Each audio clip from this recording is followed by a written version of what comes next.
여러분 안녕하십니까? 뉴스 그 이상의 뉴스 G1 뉴스쇼 김우진입니다. 역대 최악의 가뭄을 겪고 있는 강릉에 단비가 내리면서 오봉저수지 저수율이 20%를 넘었습니다. 그런데 삼척과 태백, 정선 일대 주민들이 사용하는 광동댐 또한 물이 부족해 일부 지역에선 비상급수가 진행되고 있다는 소식입니다. 고질적인 동해안 가뭄에 대비한 근본적인 대책을 마련해야 할 텐데요. 잠시 후 주민 뉴스에선 유례없는 가뭄에 시달리는 강릉시 물 부족 상황과 해결책에 대해 짚어보겠습니다.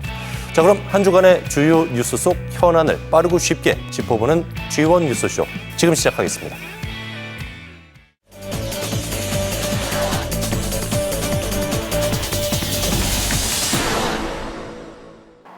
극심한 가뭄에 시달리고 있는 강릉 지역 아파트 단지에 공고문이 걸렸습니다. 사흘간 사용할 수 있는 용량의 물탱크를 앞으로는 더 길게 써야 할 상황이라며 세대별로 대비하라는 내용입니다. 평소에 했으면 이틀치밖에 안 남았다고 아껴 쓰라는데 아직은 저희 아파트는 안 되는데 다른 아파트는 계속 말도 없이 다 써요. 강릉시는 범시민 물절약 운동을 통해 가뭄 극복을 독려하고 있지만 오봉저수지 저수율이 10% 아래로 떨어지면 53,485세대에 단계별 단수를 시행할 예정이라 시민 불편은 더욱 가중될 전망입니다. G1 뉴스 김기태입니다. 네, 취재 현장의 생생한 이야기를 들어보는 주민 뉴스 시간입니다. 오늘은 역대 최악의 가뭄을 겪고 있는 강릉 지역 상황 취재한 김기태 기자와 함께 얘기 나눠보겠습니다. 어서 오세요. 네. 자, 현재 강릉 지역 가뭄 상황 그리고 시민들 피해 어느 정도입니까? 네, 앞서 보셨지만 강릉 지역 가뭄 상황 말 그대로 참 심각한 수준입니다. 네. 일반 시민, 농민, 어민 모두 할 것 없이 지금 고통 속에서 하루하루를 견디고 있는 상황입니다. 이 자리에서는 일단은 농업용수 부분은 좀 제외를 하고요. 생활용수 부분만 좀 집중해서 말씀을 드리겠습니다. 강릉 지역에서 하루 사용하는 생활용수가 보통 9만 톤 내외 정도 됩니다. 여름 극성수기에 10만 톤가량을 사용하고 있습니다. 1차 제한급수가 시작된 지난달 20일부터는 강릉시가 계량기 잠금 50% 조치를 시행을 했는데요. 이후에도 비가 계속해서 내리지 않으면서 저수율이 더 떨어졌고 상황은 더 심각해졌습니다. 그 이후에 결국에 일주일 후에 밸브 75% 잠금 조치가 시행이 됐고요. 지난 6일에는 세대수가 많은 아파트 단지 등에 대한 그 밸브 잠금 조치가 시행이 됐습니다. 제한급수가 시작된 후에는 전국 각지에서 도착한 그 생수 등이 각 가정별로 배부가 되기도 했는데요. 이 역시 시행 초기에 각종 우여곡절을 겪으면서 방식을 조금 바꾸기도 했습니다. 또 병원과 어린이집 등 노약자 시설과 또 취약계층 등에게는 별도로 추가 생수를 전달하는 등 도움의 손길도 계속해서 이어지고 있는 상황입니다. 여전히 아파트 단지에서는 오전과 오후 단 3시간씩만 제한급수가 진행이 되면서 일상생활에 아주 큰 불편을 겪고 있는 그런 상황입니다. 이게 오랜 기간 비가 오지 않다 보니까 기우제까지 지내면서 정말 비를 간절히 바랬었는데 지난 주말에도 비가 좀 왔고 어제도 비가 내린 것 같거든요. 해갈에 어느 정도 좀 도움이 됐는지 모르겠어요. 네, 그렇습니다. 지난 12일 금요일 밤부터 강릉에는 이 모두가 간절히 기다리던 비가 내렸습니다. 150일 가까이 비가 내리지 않으면서 지역에서는 기우제를 지낼 정도로 시민들이 아주 간절히 비를 기다려왔는데요. 강릉시의 주 상수원인 오봉저수지의 저수율과 바로 연결이 되는 왕산천과 도마천 상류 지역인 당목제 등 왕산 지역에 80에서 90mm가량의 비가 내렸습니다. 어제도 말씀해 주신 것처럼 강릉 지역에는 비가 내렸는데 오늘 오전까지도 비가 좀 내렸습니다. 한때 또 호우주의보까지 내려지는 등 말 그대로 가뭄 속에 단비가 내렸습니다. 오늘 아침에 확인을 해봤더니 당목제에 87mm, 도마에 85mm, 왕산에 57mm가 내렸습니다. 이렇게 비가 내리면서 오봉저수지의 저수율도 상승세로 돌아섰고요. 오늘 오전 9시 기준 24%까지 올랐는데요. 제가 방송 들어오기 전에 오후 5시 30분 기준으로 다시 한번 확인을 해봤더니 26%까지 저수율이 올랐습니다. 이렇게 저수율이 늘고 있다는 점은 좀 반가운 소식이긴 하지만 평년에 보통 71% 수준이었다는 점을 감안을 하면 여전히 위기는 계속되고 있는 상황입니다. 예, 강릉 가뭄 사태 겪으면서 이제 이슈로 떠오른 것 중에 하나가 도암댐물을 받느냐 마느냐 그렇죠. 이 문제였는데 어떻게 진행이 되고 있습니까? 말씀해 주신 것처럼 도암댐에 저장되어 있는 물 3천만 톤 가운데 도수관로 안에 들어가 있는 15만 톤의 물을 매일 1만 톤씩 보름 동안 나눠서 받겠다는 것이 강릉시의 입장입니다. 워낙 가뭄 상황이 심각하다 보니까 수질 검사 결과 이상이 없다는 전제 하에 한시적으로 받겠다는 입장인데요. 이미 정부와 한수원 등이 수질 검사를 계속해서 진행을 하고 있고 또 강릉시는 별도로 자체적으로 수질 검사를 진행을 하고 있습니다. 또 이미 강릉시 차원의 수질검증위원회가 구성이 돼서 관련 절차에 들어간 상태입니다. 강릉시는 이 수질검증위원회에 그 도암댐 물과 관련된 모든 결정을 위임하겠다고 한 상황입니다. 오늘도 조금 전에 오후 4시부터 강릉에서는 이 수질검증위원회 2차 회의가 진행이 되고 있는데요. 지금 이후에 비공개로 진행이 되어서 아직까지 상황은 확인되지 않고 있습니다. 결국 이 검증위의 논의 결과에 따라서 도암댐 물을 받을지 말지 또 받는다면 언제까지 얼마나 많은 양의 물을 받게 될지 또 이후에 해결이 된 다음에는 그럼 물을 언제쯤 중단을 할지 등 모든 것이 이 수질검증위원회에서 결정이 되는 셈입니다. 한수원은 도암댐 도수터널 물 방류를 위한 준비 작업에 지금 속도를 높였고요. 현재 사실상 모두 준비는 마무리된 상황입니다. 계획대로라면 내일 오후에 이 시험 방류가 시작이 될 예정이거든요. 예. 그리고 비상 방류는 모레죠. 20일 토요일 오전 9시로 예정이 되어 있습니다. 강릉 가뭄하고 물 부족 사태는 뭐 어제 오늘의 이야기는 아닌데 왜 올해 유독 좀 심각했는지도 궁금하고 근본적인 해결책이 없을까요, 이게 좀? 말씀해 주신 것처럼 강릉 물 부족 상황이 사실 지난해에도 좀 심각했었거든요. 예. 근데 다행히 때마침 비가 좀 적절한 시기에 내려주면서 예. 가뭄 상황을 잘 지나갈 수 있었는데 올해는 좀 상황이 좀 달랐습니다. 왜냐하면 예. 앞서 말씀드린 것처럼 워낙 비가 150일 가까이 지금 비가 내리지 않으면서 오봉저수지가 계속 말라갔던 거거든요.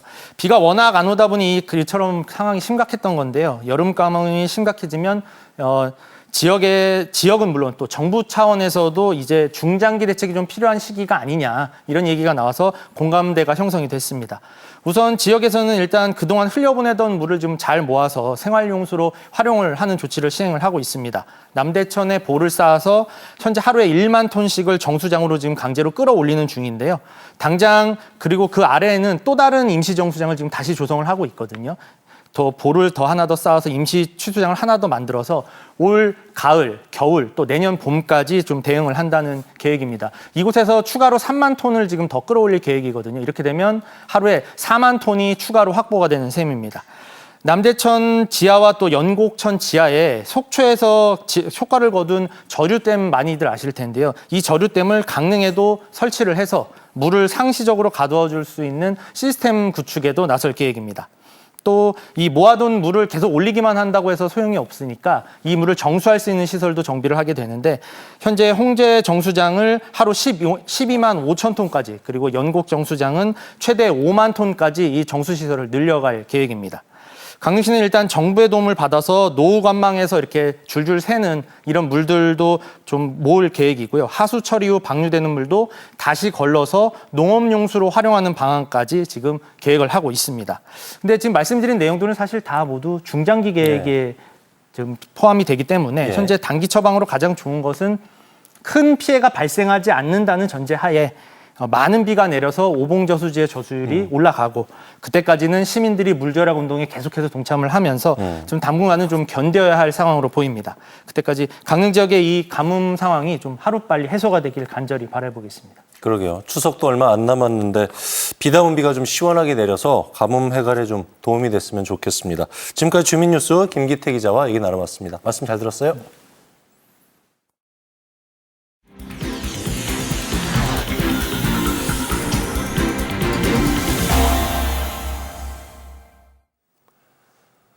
네, 주원 뉴스쇼 함께하고 계신 지금 시각 6시 54분 지나고 있습니다. 이번 순서는 궁금한 정치권 소식 알아보는 국회 나우 시간입니다. 국회 연결해서 자세히 들어보죠. 김도환 기자. 네, 국회입니다. 이번 주에 가장 핫한 소식은 아무래도 권성동 의원 구속이겠죠? 네, 강릉 지역구에서 내리 5선을 한 권성동 의원이 구속됐습니다. 국민의힘 원내대표만 2차례를 지냈고 윤석열 전 대통령을 정계에 입문시킨 주역이자 원조 윤핵관입니다. 파장이 클 수밖에 없습니다. 김건희 특검이 잡은 혐의는 2022년, 그러니까 대선 직전입니다. 통일교 측으로부터 권 의원이 현금 1억 원을 받았다는 겁니다. 영장을 청구해서 체포 동의안이 국회에서 가결됐고 어제 새벽 영장이 발부됐습니다. 수사가 시작되자 권 의원이 차명 휴대전화로 통일교 측과 접촉했다는 특검 쪽의 주장, 즉 증거인멸 우려가 있다는 걸 법원이 인정한 셈입니다. 3대 특검 최초로 현역 의원 신병을 확보했기 때문에 김건희 특검은 속도를 내고 있습니다. 권 의원이 구속된 뒤에는 통일교 한학자 총재도 검찰에 출석했고 특검은 조사 하루 만인 오늘 한 총재에 대한 영장을 청구했습니다. 특검이 잡고 있는 정규 유착, 그러니까 윤석열 정권과 통일교의 커넥션이 어디까지 드러날지가 관건입니다. 특히 지금 국민의힘 현역 의원 가운데는 3대 특검의 수사선상에 오른 인물이 많기 때문에 다음은 누구일지 또 어디까지 확대될지도 관심사입니다. 권 의원 구속을 두고 여야는 날선 말들을 쏟아내고 있습니다. 국민의힘 장동혁 대표는 지금은 야당인 게 죄가 되는 시대라면서 이재명 정권이 야당 탄압과 말살, 정당 해산까지 차근차근 밟아가는 과정으로 본다고 밝혔습니다. 최종 목표는 장기 집권을 위한 개헌이라고 주장했습니다. 민주당은 이 사건을 권성동 의원과 통일교, 국민의힘이 합작한 국정농단으로 규정하고 뿌리를 뽑겠다고 밝혔습니다. 네, 사안이 워낙 크다 보니까 후폭풍이 거셀 것 같은데요. 우리 강원도 정치권에도 영향이 만만치 않을 것 같아요. 어떻게 보세요? 네, 그렇습니다. 권성동 의원은 영장이 발부된 직후 본인 페이스북에 머지않아 진실과 함께 돌아오겠다 이렇게 썼습니다만 그 길이 순탄치만은 않을 겁니다. 그간 강원도 정치권에 권성동 의원이 보였던 영향력이 워낙 컸던 만큼 빈자리도 클 겁니다. 권 의원은 이제 구속 상태에서 1심 재판을 받고 향후 2심, 3심까지 사법 절차를 밟아야 합니다. 다음 총선이 2028년이라 시간이 있지만 그때까지 정치적으로 재기할 수 있을지는 미지수입니다. 강원도 보수 진영의 혼란과 타격이 불가피할 텐데 당장 9개월 앞인 지방선거가 문제가 될 겁니다. 보수세가 가장 강한 영동이고 그중 핵심이 강릉인데 구심점이 없어졌기 때문입니다. 권성동 의원이 없다는 것 자체가 보수 결집을 약화시킬 수 있습니다. 도지사 선거는 물론 강릉시장이나 의원 선거까지 공천 구도에도 변화가 생길 수밖에 없습니다. 무엇보다 극심한 가문 탓에 여론이 한껏 악화된 상황에서 정치적 악재가 터지면서 강릉 지역 민심도 흔들리는 모양새입니다. 여기에 최근 민주당과 정부도 강원도나 강릉 지역에 공을 들이는 모습을 보여주면서 틈새를 공략하고 있습니다. 지역 정치권 반응은 엇갈리고 있습니다. 권 의원이 구속되자 민주당이나 정의당은 물론 시민사회단체에서도 성명이나 논평을 잇따라 냈습니다. 대부분 사필 규정이다, 강릉 시민의 명예를 실추시켰다, 사퇴하라 이런 의견들이었는데 국민의힘 쪽에서는 강원도당이나 강릉 지역에서도 어떤 의견도 내지 않았습니다. 할 말도 마땅한 대응책도 없다는 걸 보여주는 대목입니다. 지금까지 국회에서 전해드렸습니다. 네, 권 의원 구속 파장이 상당히 클 것 같은데 이번 사태 앞으로 어떻게 흘러갈지 주목해 봐야 될 것 같습니다. 김도환 기자 잘 들었습니다.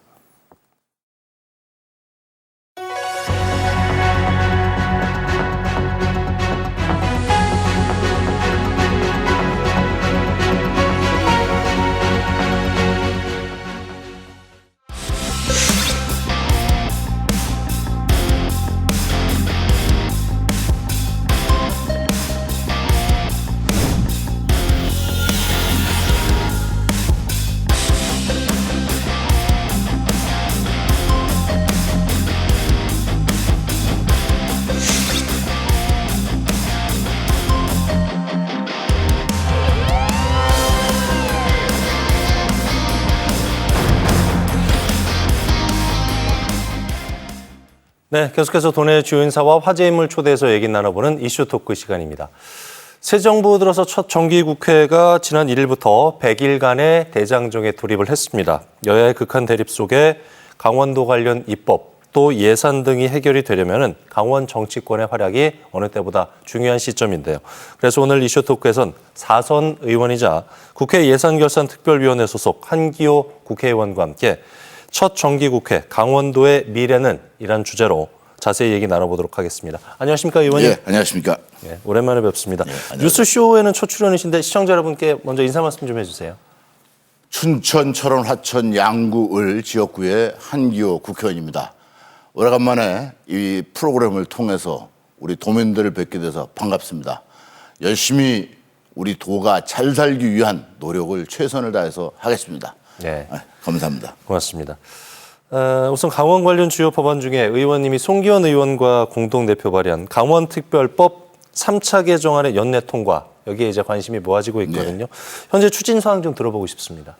1차 개정은 강원특별자치도라는 것을 인정을 하고 2차 때는 기본 권력을 만들고 3차에는 여기 실제로 우리 강원도가 필요한 먹거리, 이와 같은 부분이 담겨 있습니다. 예. 그중에서 몇 가지들이 아직까지 논의는 되고 있지만 행정부와 협의가 잘 이루어지지 않고 있는데 송기현 의원과 제가 똑같이 예결위원회에 들어가 있습니다. 예. 그래서 예결위원회에서 강력하게 주장하고 있고 특히 아직까지 좀 협조가 어려워진 부분들이 있습니다.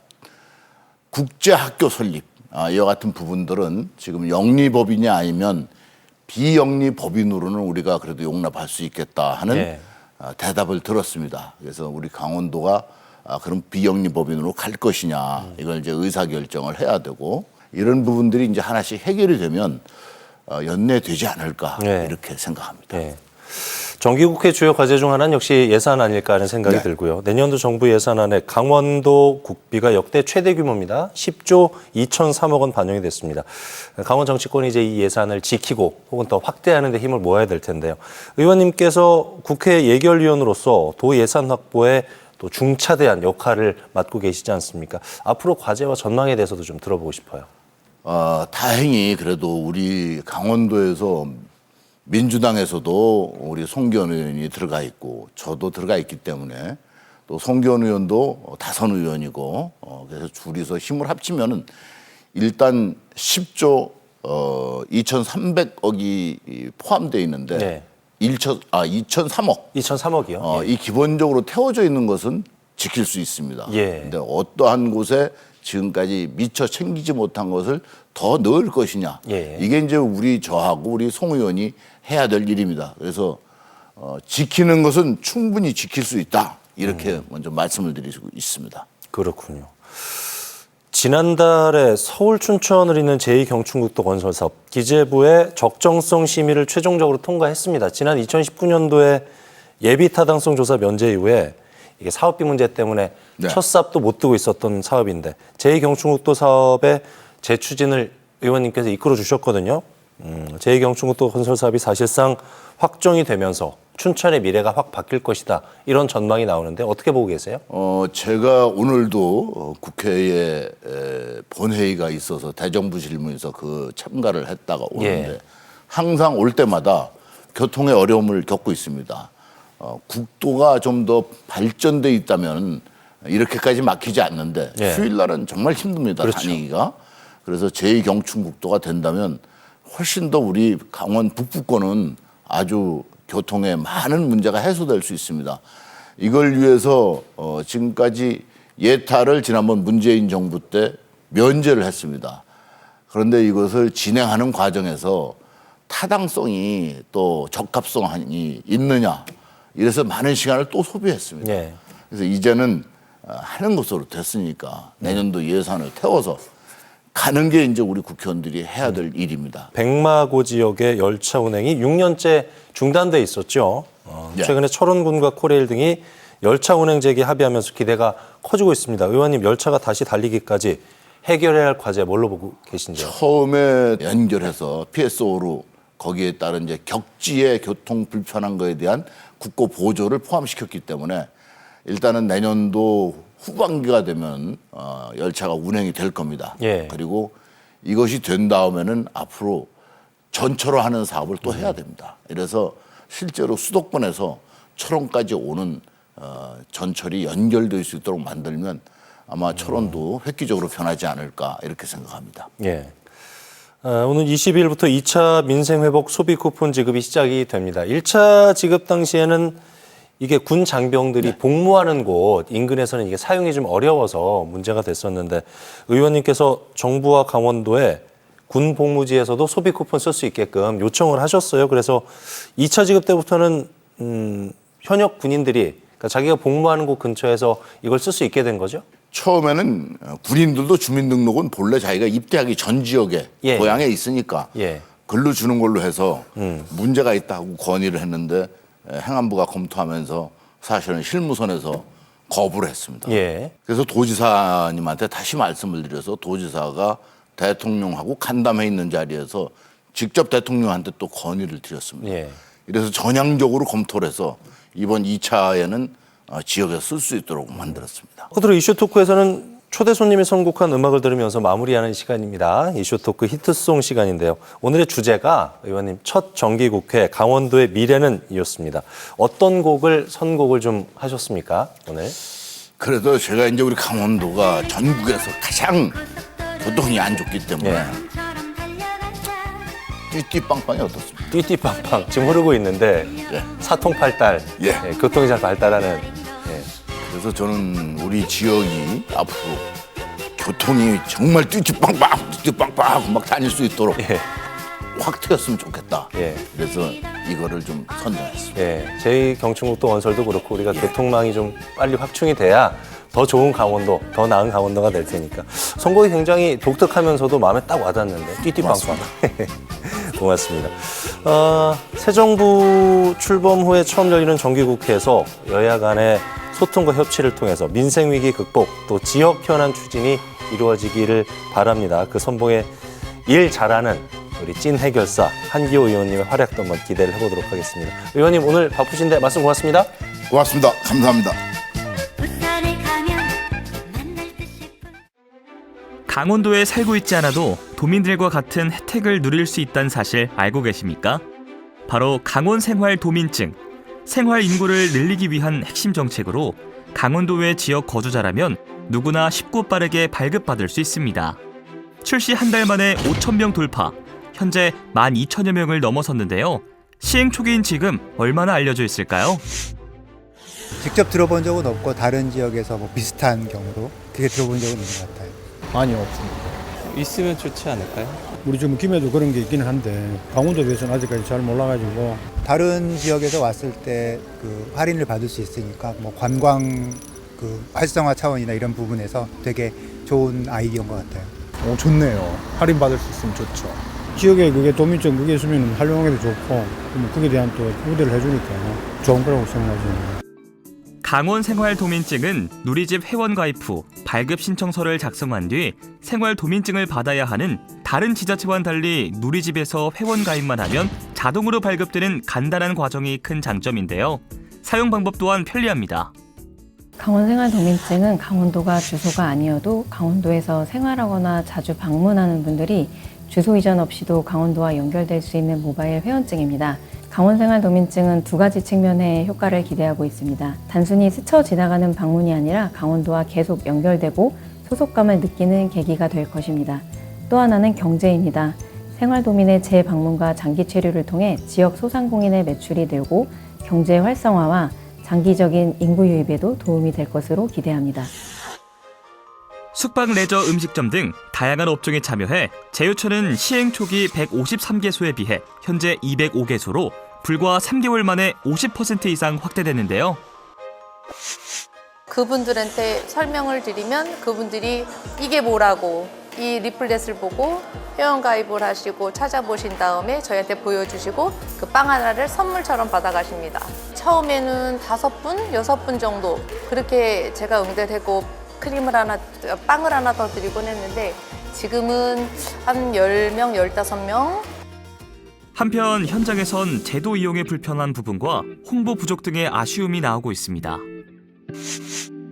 아직은 조금은 미흡한 것 같습니다. 홍보가 아직은 좀 적게 되어 있어서 아직도 혼선들이 좀 빚는 경우들이 좀 있어서 홍보들이 좀 더 돼야 될 것 같습니다. 저희 매출에 아직 큰 저기는 아니지만 시에서 또 이렇게 좋은 일 하시고 저희도 또 좋은 마음으로 도움 드리는 거라 아직 뭐 이익이 창출되거나 이러는 부분에 대해서는 생각해 본 적이 없습니다. 경기 불황 속 강원생활도민증으로 도외 거주자가 체류 기간 중 지역 상권에 활기를 불어넣는 긍정적인 효과도 나오고 있습니다. 시작 단계에서는 불러드리기 위한 이제 가장 기초적인 부분으로 저희가 방문객들이 강원도를 찾았을 때 가장 직접적으로 1차적으로 소비가 되는 분야에 대해서 지금 적용이 되고 있는데요. 지역에 이제 늘어나는 소비 지출들은 결국은 지역의 이제 자본이라든지 현금의 어떤 유동성을 높이기 때문에 이런 부분들이 지역 경제 활성화를 견인하는 중요한 요소로 작용할 것으로 보고 있습니다. 생활인구가 등록인구의 6배가 넘어 전국 1위가 강원 지역인 만큼 근본적인 목표인 생활인구 증가 효과를 극대화하기 위해선 보다 현실적인 보완책이 마련돼야 할 텐데요. 펜션 가격이 뭐 해외 호텔 같은 데 가격하고 비슷한 경우도 있으니까 친구들끼리 우스갯소리로 뭐 동남아를 가면 이런 게 더 낫다라는 얘기들을 하니까 그런 부분들이 조금 더 개선이 됐으면 좋겠어요. 지역사랑 상품권 뭐 1,000원짜리 같은 거 나눠주는 거 있잖아요. 그런 거 하면 아무래도 가게 되죠. 최근 발표를 보면 이제 한 200개 정도의 업체들이 참여를 하고 있는데 보다 많은 주체들이 적극적으로 참여를 해서 인센티브의 질과 양을 좀 높여준다 그러면은 파급 효과를 극대화할 수 있지 않나 생각을 하고 있습니다. 그러니까 홍보가 제일 먼저라고 생각합니다. 나중에 진짜 5년, 10년 정도 지나서 아 이거 취해서 하는 거 이거 드리느냐고 저희 빵 못 팔아요. 이거 이제 못 하겠어요. 할 정도까지 생활 도민증을 가진 소지하신 분들이 좀 많았으면 좋겠어요. 지속적으로 강원 생활 도민증 제도가 운영돼 체류 인구 증가로 지역의 활력을 이끌어야 할 텐데요. 과연 강원 생활 도민증이 지역 소멸의 돌파구가 될 수 있을지 여러분의 생각은 어떠십니까?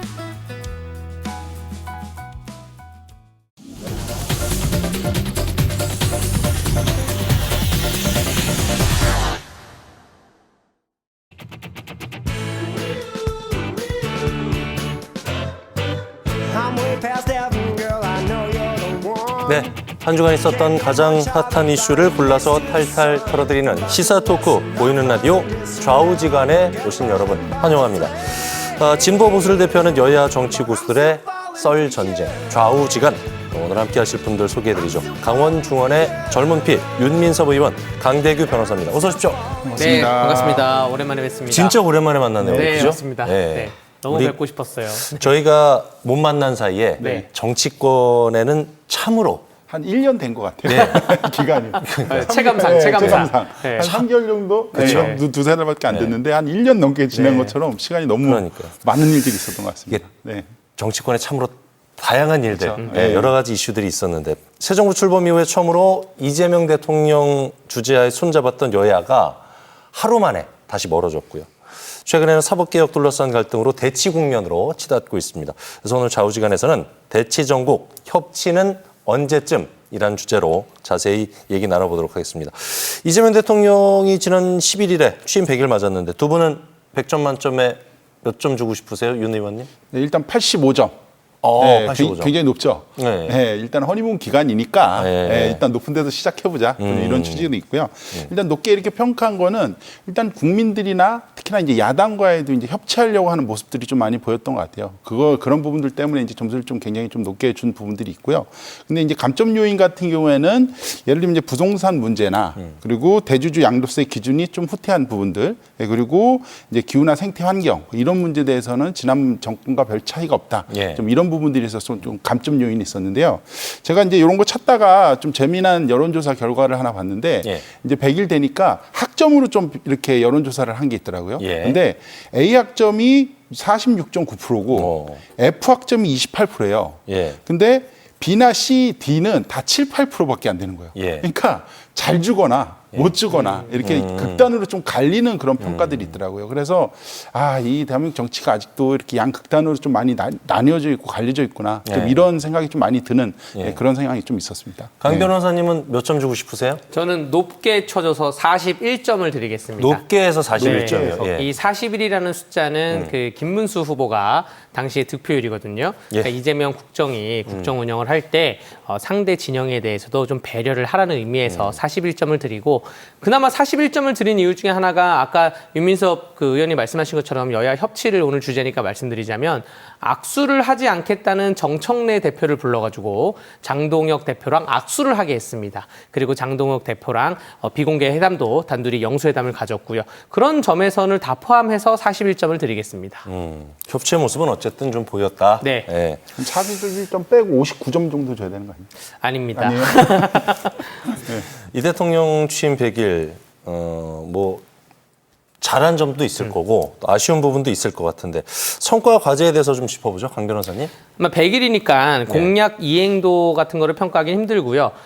잘한 점을 말씀드리면 아까 말씀드린 그 악수 문제가 있었고 그 대통령실로 초청해서 뭐 아쉬운 점은 매일매일 갱신하는 것 같아요. 너무나 많이 갱신해서 제가 우리 좌우지간을 쉬었던 한 2개월 동안의 모든 걸 말씀드리긴 그렇고 갱신에서 가장 최근 갱신이 유엔 대사를 또 본인의 친구인 변호사를 임명한 게 또 아쉬운 점을 갱신했습니다. 무엇이냐 하면 지금 외교부 공무원들이 난리가 났습니다.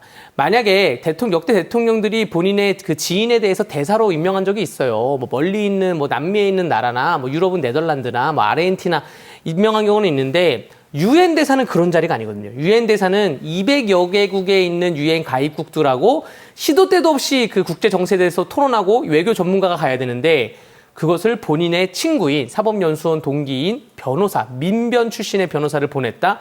이거 굉장히 실망스럽습니다. 그렇군요. 윤 의원님. 저는 일단 잘한 점 같은 경우에는 노동 문제를 좀 꼽고 싶습니다. 왜냐하면 이제 노란봉투법 같은 이제 노동계에 오래 묵은 이런 수건 사업 같은 게 좀 이재명 대통령이 들어오시고 나서 이렇게 좀 통과가 된 부분들이 있고요.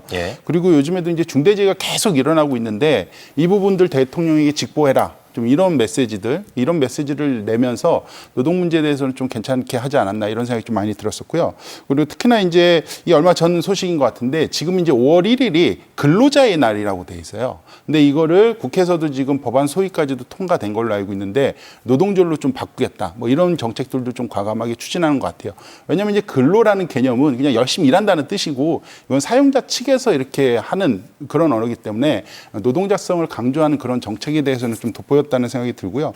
저는 이 문제가 왜 또 중요하냐고 하면은 지금 대한민국에서 가장 어려운 문제가 저출생 문제하고 또 이제 불평등 문제 이 부분이 있는데 이거는 결국에는 지금 뭐 주식 투자 많이 해서 소득 늘려라 하는 건데 그거는 정말 근본적인 해결이 저는 아니라고 보입니다.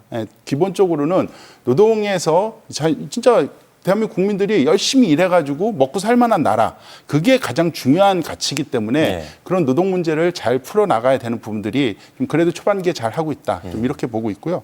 좀 아쉬운 점까지 같이 좀 말씀드리면은 일단 아까도 말씀드렸지만 이제 기후나 생태 환경 이런 부분들은 좀 심하게 말하면은 이전 정부들과 별 차이도 없다라고 좀 보고 있어요. 왜냐하면은 뭐 신공항이나 뭐 케이블카 이렇게 뭐 양수 발전댐 뭐 이런 문제들이 좀 아주 대규모 환경 파괴가 좀 이루어지는 영역인데 그거는 뭐 계속 추진하고 뭐 중단도 없는 상황이고 얼마 전에 이제 강원도에 오셔가지고 타운홀 미팅할 때도 이런 강원도의 환경 문제가 굉장히 많이 지적됐거든요.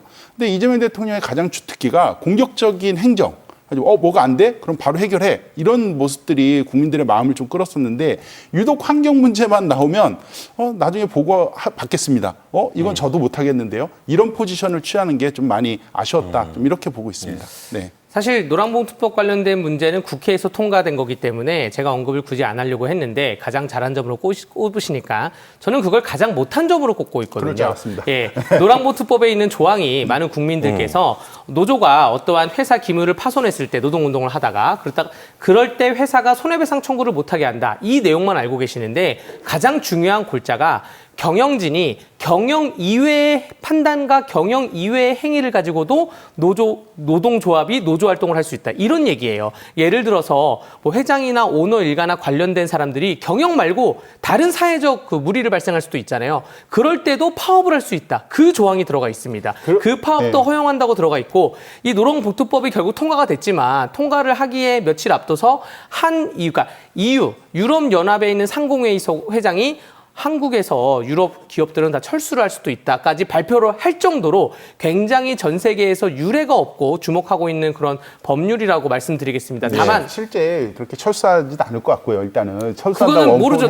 통과된 지 아직 한 달이 안 됐으니까. 이제 이 법을 어떻게 정비해서 잘 사용할 거냐에 대한 문제가 있는 것 같고요. 저 법을 통과했는데 뭘 정비합니까? 아니 이제 이게 실행을 해야 되는 부분들이 있는 거죠. 실행 단계에서 잘 꼼꼼하게 해야 되는 부분들도 있고요. 그리고 저는 이 부분이 아까 말씀하셨듯이 그런 영역만 있는 게 아니라 지금 대한민국의 노동권의 사각지대에 있는 분들 실제 일을 하고 노동자라고 불리는데도 이 노동에 대한 권리를 찾지 못하는 프리랜서 노동자나 플랫폼 노동자 플랫폼 이런 노동자. 분들이 1,300만 명이나 돼요. 그러니까 이런 부분들이 지금까지는 노동의 권리 노란봉투법은 그런 분들을 2조하고 3조하고 다 같이 있는 부분들이 있거든요. 이분들의 노동자성을 인정하는 부분들도 같이 포함되어 있는 부분들이 있어요. 그러니까 뭐 파업권만 인정해줬다 이런 부분들이 아니라 주시죠. 노동의 사각지대에 있는 분들도 이번에 같이 들어갈 수 있는 부분들의 길이 열렸다. 노동의 사각지대 당연히 동의해야 되고요. 네, 예를 들어서 야쿠르트 아줌마나 보험 설계사나 택배 노동자나 플랫폼 노동자들 그런 거 하나하나 지금 대법원에서 소송 올라올 때마다 노동자의 지위를 인정해주고 있습니다. 그러니까 노란봉투법은 그 전체를 다 인정하는 그 내용이 아니에요. 하나 가면은 안 된다는 거죠. 그럼 누구는 소송해가지고 이기면 노동자고 소송 안 해가지고 가만히 있으면 노동자 아니고 그러니까 뭐든지 그렇게 하는 게 아니라 노란봉투법 그런 내용이 아니라니까요. 아니, 다음에 한번 주제 잡아주세요. 이 대통령이 이 대통령이 100일 기자회견에서 내란 재판부에 대해서 위헌이 아니다라고 못을 박았는데 최근에 가장 핫한 이슈 중에 하나가 사법개혁, 그중에서도 내란 전담 재판부가 아닌가 싶습니다. 민주당은 지기현 판사, 대법원 못 믿겠으니까 서울중앙지법에 내란 전담하는 재판부를 설치하자는 건데 어떻게 생각하세요? 윤 의원님 먼저. 일단 지기현 판사가 문제였다. 일단 이렇게 시작은 하고 싶고요. 왜냐하면은 이 지기현 판사가 어떤 판사입니까? 윤석열 대통령을 갑자기 그 구속 기간을 날로 하다가 시간으로 바꿔가 윤석열 그 전 대통령을 풀어준 그런 판사이기 때문에 근데 이 판사께서 다시 내란 사건과 윤석열 대통령의 직권남용 사건까지 맡게 된 거예요. 그러다 보니까 당연히 사법부의 불신이 굉장히 높아진 부분들도 있고 지금 조희대 대법원장에 대한 논란도 지금 많이 있지 않습니까? 그런 부분들이 있으니까 일단은 재판부에 대한 신뢰가 바닥이 떨어져서 이 내란 재판부까지 만든다고 하는 그런 얘기까지도 나오는 게 참 많이 안타까운 부분들이 있고요. 그런데 다만 이 내란 전담 재판부를 설치하는 문제에 대해서는 굉장히 신중하게 접근을 해야 된다고 생각이 들어요. 단도직입적으로 말씀드리면은 국민들의 여론은 사법부도 정치 재판 잘 못하고 불신임이 많다 하는데 그걸 정치권도 불신임도 마찬가지로 있다. 정치권도 잘 못 믿겠다. 근데 이 사법부나 이런 부분들의 개혁을 전반적으로 그냥 정치권에서 다 한다? 이거에 대해서도 국민들이 동의가 조금 어려운 부분들이 충분히 존재하는 것 같다는 생각이 듭니다. 지기현 판사 때문에 내란 전담 재판부를 설치한다는 건 말이 안 되는 게 사법부는 매년 2월 달에 인사이동이 있습니다. 판사들이 한 재판부를 맡으면 1년이나 2년에 한 번씩 이동해요. 지기현 판사 가실 뿐이에요. 그런데 그 이유를 가지고 내란 전담 재판부 설치는 말이 안 되고요.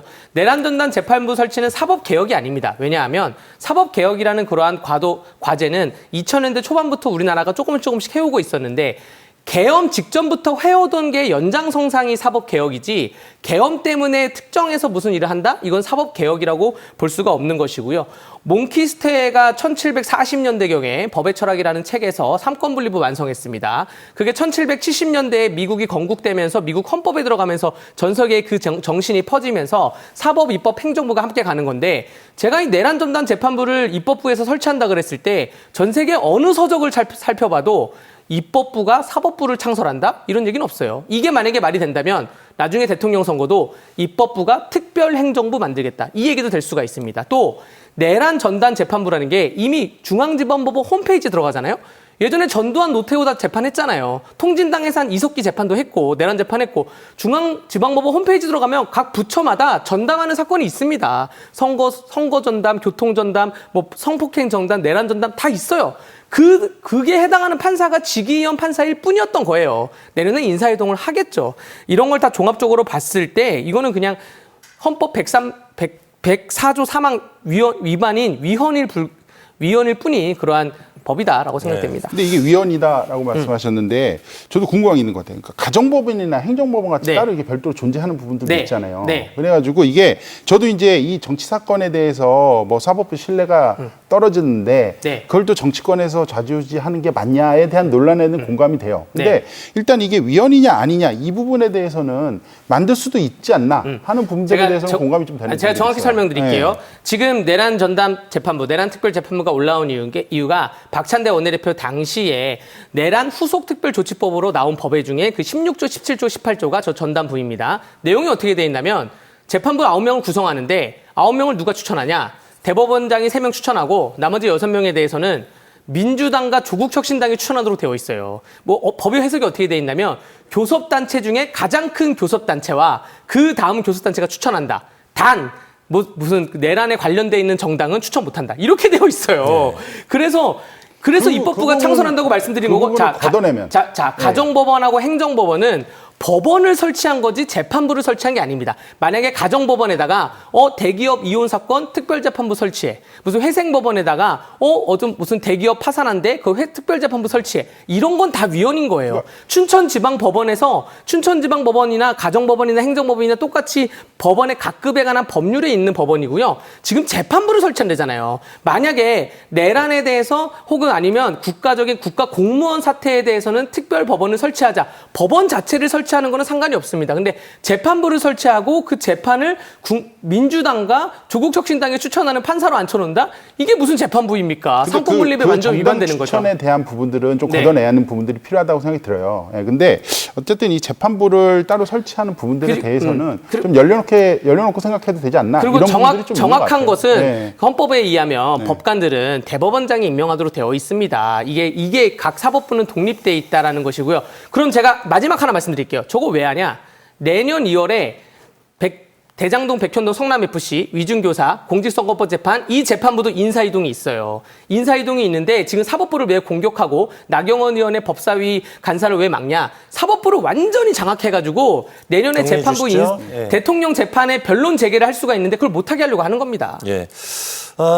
다음 질문으로 넘어가 보죠. 지난주에 이 대통령이 여야 대표와 오찬회동 갖고 민생경제협의체 구성이 합의한 데 이어서 여야가 3대 특검법의 전격 합의에서 협치 불씨를 지피나 싶었는데 사법개혁 둘러싼 여야의 대치가 격화가 되면서 여야 협치가 더 멀어지는 거 아닌가 싶은 생각이 드는데 윤 의원님 어떻게 보세요? 당장 협치는 쉽지 않아 보입니다. 놓고 봤을 때는. 왜냐하면은 지금 각 정당의 가장 큰 문제가 양 극단에 있는 강성 지지층인 거예요. 그리고 이번 당대표 선거를 양쪽 다 하지 않았습니까? 해봤을 때 가장 센 발언, 가장 상대를 잘 공격하는 그런 분들께서 지금 당대표가 되신 거예요. 그러다 보니까 아무리 이제 당대표 되고 나서 이제는 포지션이 좀 달라질 수도 있겠지만 아무래도 그 강성 지지층의 눈치를 많이 볼 수밖에 없는 그런 구조이기 때문인 것도 같고요. 그래서 해법으로는 좀 의제 전략을 좀 분리시켰으면 좋겠어요. 민주당이 이제 뭐 어쨌든 주도권을 잡고 있으니까 사법개혁이나 이런 부분들은 논란이 굉장히 많습니다. 이게. 그러다 보니까 좀 중장기적으로 갈 수 있는 테이블, 예를 들면 이제 독립적인 개혁위원회나 사법개혁위원회나 뭐 민간도 들어오고 뭐 법조계에서 들어오고 해서 이런 데서 좀 논의를 하자 이런 포지션을 좀 던졌으면 좋겠고요. 그리고 당장은 지금 민생경제협의체가 지금 만들어졌고 내일 그 첫 회의를 한다고 하지 않습니까? 그러니까 민생 문제 같은 경우에는 약간 대통령실로 넘기는 거죠. 예를 들면 그러면은 대통령실에서 여기서 이제 이재명 대통령 역할이 굉장히 중요할 것 같은데 그럼 여기서는 어쨌든 민생경제협의체가 잘 돌아가면서 민생 문제는 거기서 하는 부분들. 그러니까 예를 들면은 전쟁 중에서도 스포츠는 하지 않습니까? 그러니까 국회는 약간 뭐 전쟁까지 비교하면 그런데 국회에서는 뭐 대립이 있을 수 있으니까요. 뭐 대립을 하되 뭐 대통령실이나 여기서는 정확한 룰로 스포츠 경기 하듯이 좀 그렇게 가야 되지 않을까 하는 생각이 듭니다. 이걸 다 합쳐서 뭐 협치가 당장 이루어진다? 이거 굉장히 어려운 부분들이 있는 것 같아요. 네. 협치가 깨진 원인은 정확히 민주당에게 있습니다. 왜냐하면 양 당이 합의해서 올라온 인권위원회 추천에 대해서 민주당이 하루아침에 그 당일날 협약을 파기했어요. 3대 특검안 수정안에 대해서 양당 원내대표가 합의한 거에 대해서 민주당 당대표가 거기에 대해 지시를 내려가지고 파기를 했습니다. 나경원 법사위원장 간사를 투표로 하는 게 어디 있습니까? 간사는 교섭단체에서 그냥 임명하면 진행되는 것인데 그럼 교섭단체 제도가 왜 필요합니까? 상대 교섭단체에서 간사를 거부할 거면. 그런 거 모두가 협치를 못하게 된 원인은 민주당에 있고 좀 다수당이 소수당을 배려해줬으면 좋겠습니다. 국민의힘이 다수당인 시절에는 뭐 한나라당 때부터 다수당인 시절에는 법사위원장은 다 야당을 줬어요. 근데 지금 법사위원장부터 여당이 꿰차고 있는 이러한 구조부터가 협치가 진행되기 힘들다 말씀드리겠습니다. 그러니까 이렇게 이제 뭐 누구 탓하기 시작하면 한두 끝도 없는 것 같아요.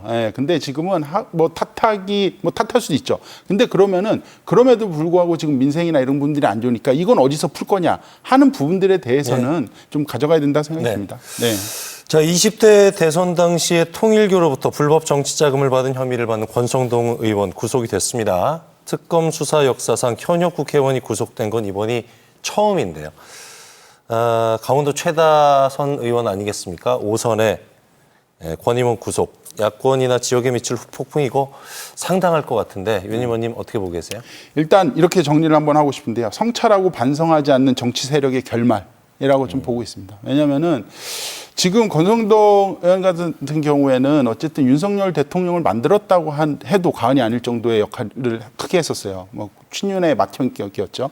근데 지금 돈도 잘 전달을 하신 것 같아요. 왜냐하면은 그 증거가 지금 너무 차고 넘치는 것 같아요. 일단 뭐 사진, 그 돈에 대한 사진도 뭐 확보를 했다고 하는 부분도 있고, 메모도 있고, 문자도 있고, 그리고 이 1억에 대한 줄 때도 5천만 원씩 나눠가지고 뭐 오늘 나온 언론 기사 보니까 뭐 어느 봉투에는 이제 왕자를 새겨놨다는 거예요. 그건 이제 윤석열 대통령한테 간 거 아니야. 예. 좀 이런 이제 기사도 나왔는데, 그러다 보니까 너무 증거가 차고 넘치는데도 불구하고 아직까지도 자기는 아니라고 얘기를 하시는데, 뭐 이거에 대해서는 철저하게 조사가 필요할 것 같고요. 그리고 특히나 이제 국민의힘이 내용이 커지는 것 같습니다. 왜냐면은 지금 크게 반발을 하고 있는데 그 반발하는 목소리보다 파열음이 더 크게 들려요. 네, 그리고 뭐 이거에 대해서 뭐 정치적인 뭐 탄압이다 이렇게 얘기를 하는데, 뭐 그런 부분들은 들리지 않고 내부의 파열음이 더 크게 이렇게 발생되는 것 같은데요. 일단 개파의 셈법이 너무 복잡해지는 것 같습니다. 예를 들면 친한계 같은 경우는 이 권성동 의원이 어떻게 돼도 뭐 굳이 나설 필요가 없는 거예요. 그런 부분들이 있고, 그리고 친윤 같은 경우에는 이 유탄을 어떻게 튈지 모르는 것부터 보니까 일단 몸을 사리고 있는 부분들이 있어가지고 뭐 그렇게 적극적으로 나서지 않는 것 같고, 뭐 국힘에서 지금 21일 날 이제 내일 모레죠. 이제 뭐 대구에서 이제 집회를 한다고 하는데, 이게 좀 힘이 뭉치고 좀 파이팅 있게 하려면 뭐 수도권에서 했을 것 같은데 그렇지도 않고 대구에서 하는 거 보니까 약간 뭐 이렇게 뭐 대여 투쟁, 뭐 장애 투쟁 이렇게 하는 것 같은데 힘이 크게 보이지는 않는다. 좀 이렇게 보고 있습니다. 네. 장애투쟁을 마지막 말씀하셨으니까 네, 그거부터 네. 짚고 넘어가면 지난주에 국회 앞에서 한번 했고요. 예. 장애투쟁이라는 게 원래 그 수도권에서 하는 거를 마지막 방점을 찍는 겁니다. 잘 아시잖아요. 투쟁 우리 많이 해봤으니까. 수도권에서 시작할 수도 있어요. 근데 수도권에서 시작하면 또 힘이 네. 빠지니까 네. 다 지역을 한 바퀴 쭉 돌고 그다음에 수도권에서 방점을 찍는 것이고요. 저는 이번에 그 통일교 사태라고 하죠. 특정 종교와 정당 혹은 특정 종교와 정치인에 대해서 수사를 한 게 대한민국 역사를 찾아봤을 때 거의 처음인 것 같은데, 그런데 지금 특검이 오늘 국민의힘 당사를 압수수색해서 국민의힘 당원 명부를 획득하려고 했습니다. 그 이유는 특정 종교의 명부와 국민의힘 당원 명부를 보고 비교하겠다는 거예요. 통일교의 교인들이 얼마나 많이 당원이 들어왔나. 그러고 나서 국민의힘 국회의원들의 후원 명부를 다 받아봐가지고, 후원 명부는 중앙선관위에서 받아볼 수 있습니다. 받아봐서 통일교의 명부와 후원 명부를 또 비교해보겠다는 거예요. 그런데 우리 역사를 보자 보면 뭐 멀리 가지도 않습니다. 가장 가까운 역사에 박연차 사건이라고 아시죠? 박연차 사건 상대 정당 정조준했다가 유턴이 날아왔어요. 알고 보니까 한나라당이 그때 열린우리당을 조준한 건데 유턴이 날아와서 한나라당의 박진 종로 3선 의원도 사과를 하고 그다음에 공천을 못 받았습니다. 추미애 법무부 장관이 드루킹 사건 정조준했다가 결국 구속돼서 교도소에 간 사람은 김경수 전 지사이죠. 드루킹 사건으로 2년 받았죠. 예전에 18대 국회 때는 쌀 직불금 문제라 그래가지고 토지에 대해서 돈을 받는 국회의원들이 있다 그래서 감사가 들어갔다가 알고 보니까 여야가 다 있어가지고 또 접었던 적이 있습니다. 제가 무슨 말씀드리냐. 통일교 이 자금, 통일교의 후원금, 국민의힘에게만 갖겠습니까?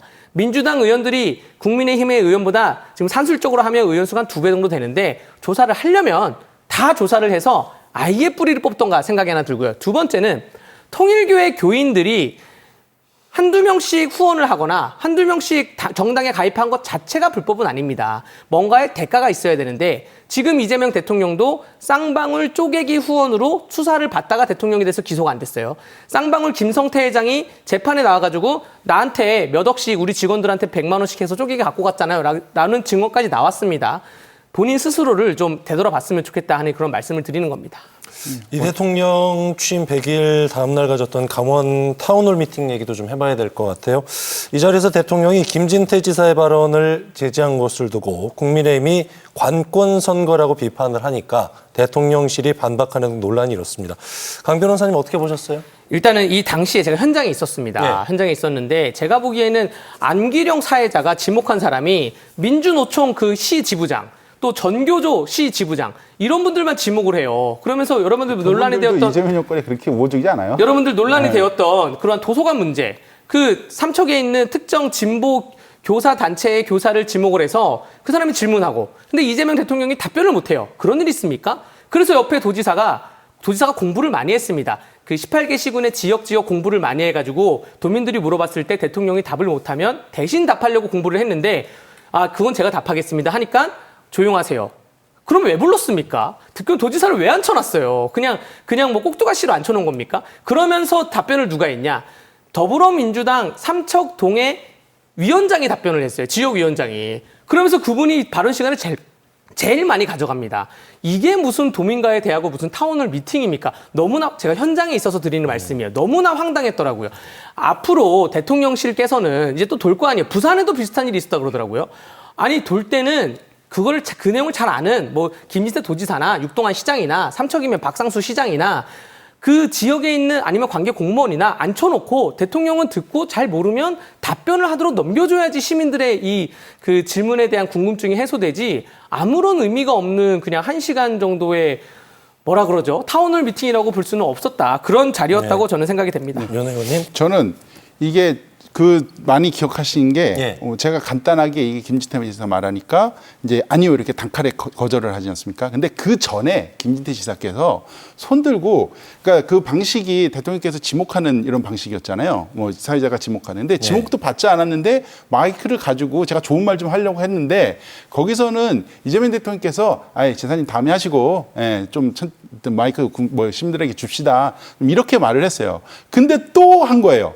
그러다 보니까 이재명 대통령께서도 그냥 단칼에 차단을 하신 거다. 그러니까 앞뒤 전후 맥락이 좀 있었던 부분들이 있는데 다음에 하시고 했으면 다음에 기회를 줘야 될 거 아니에요. 아니, 다음에 또 언제 주는 거예요? 다음에 그러니까 기회를. 여기는 도민들을 위한 자리니까 도지사님 좀 참으십시오. 이렇게 했으면은 그냥 지사께서도 계셨으면 됐어요. 근데 또 손들고 하니까 한 번 더 한 거죠. 다음에 기회를 준다고 했으니까. 그리고 그 다음이 이 행사에서 다음이 아니라 왜냐면은 지사께서는 뭐 대통령을 만날 기회가 도민분들은 훨씬 많지 않습니까? 뭐 모르겠어요. 이제 임기 끝나가시니까 없을 수도 있겠지만. 근데 대통령을 만나러 간 게 아니죠. 도민들을 만나러 간 거죠. 대통령한테 얘기할 수 있는 기회들이 충분히 많이 있으니까 그 기회를 다음에 살려라. 그런 취지로 얘기를 했는데 또 손들어서 이제 끼어드니까 이렇게 단칼에 차단하는 모습이 뭐 썩 좋진 않았다. 이런 부분들이 좀 말씀드린 것 같고요. 근데 그 뒤에 이제 국힘에서 낸 그 성명서가 저는 더 문제였다고 생각이 들어요. 왜냐면은 관건 선거까지 얘기를 해요. 근데 저는 그 비판을 했어도 그냥 왜 야당 도시사를 탄압하냐 뭐 요 정도 좀 나갔으면 좋겠는데 뭐 관건 선거였는데 예전에 하나만 더 말씀드릴게요. 예전에 윤석열 정부 시절에는 뭐 안 돌아다녔습니까? 선거 앞두고 다 돌아다녔어요. 그래가지고 다 들어준다고 했어요. 근데 그 예산이 900조가 넘어요. 그러니까 이런 건 관건 선거 아니에요? 그러니까 저는 대통령이 이렇게 국민들을 만나러 다니는 자리나 이런 부분들은 뭐 관건 선거 이런 얘기 하지 마시고 대통령이 국민들 많이 만나는 거 좋지 않습니까? 그런 것 좀 열어둬라. 좀 이렇게 말씀드리고 싶습니다. 우리 강원도의 여야 국회의원 8명과 18개 시장 군수들이 준비해온 각종 SOC 사업에 대해서 이재명 대통령이 뭐라 그랬냐면 그거 우상호한테 마이크 줄 걸. 우상호가 1번인데 이게 관건 선거가 아니고 뭡니까? 자, 좌우지간 오늘의 주제가 대치 전국 협치는 언제쯤에 대한 두 분의 한 줄 평 들어보죠. 먼저 윤 의원님. 강경 지지층에 멀어지는 협치로 가져왔습니다. 강 변호사님. 소수당에 대한 배려가 협치의 시작이다라고 하겠습니다. 대치 전국이 아닌 대화와 타협을 통한 협치 전국을 기대하면서 오늘 윤민섭 의원님, 강대규 변호사님과 인사 나누도록 하겠습니다. 말씀 잘 들었어요? 감사합니다. 고맙습니다. 네, 뉴스 그 이상의 뉴스 지원 뉴스쇼. 오늘 저희가 준비한 소식은 여기까지입니다. 편안한 저녁 시간 보내십시오. 고맙습니다.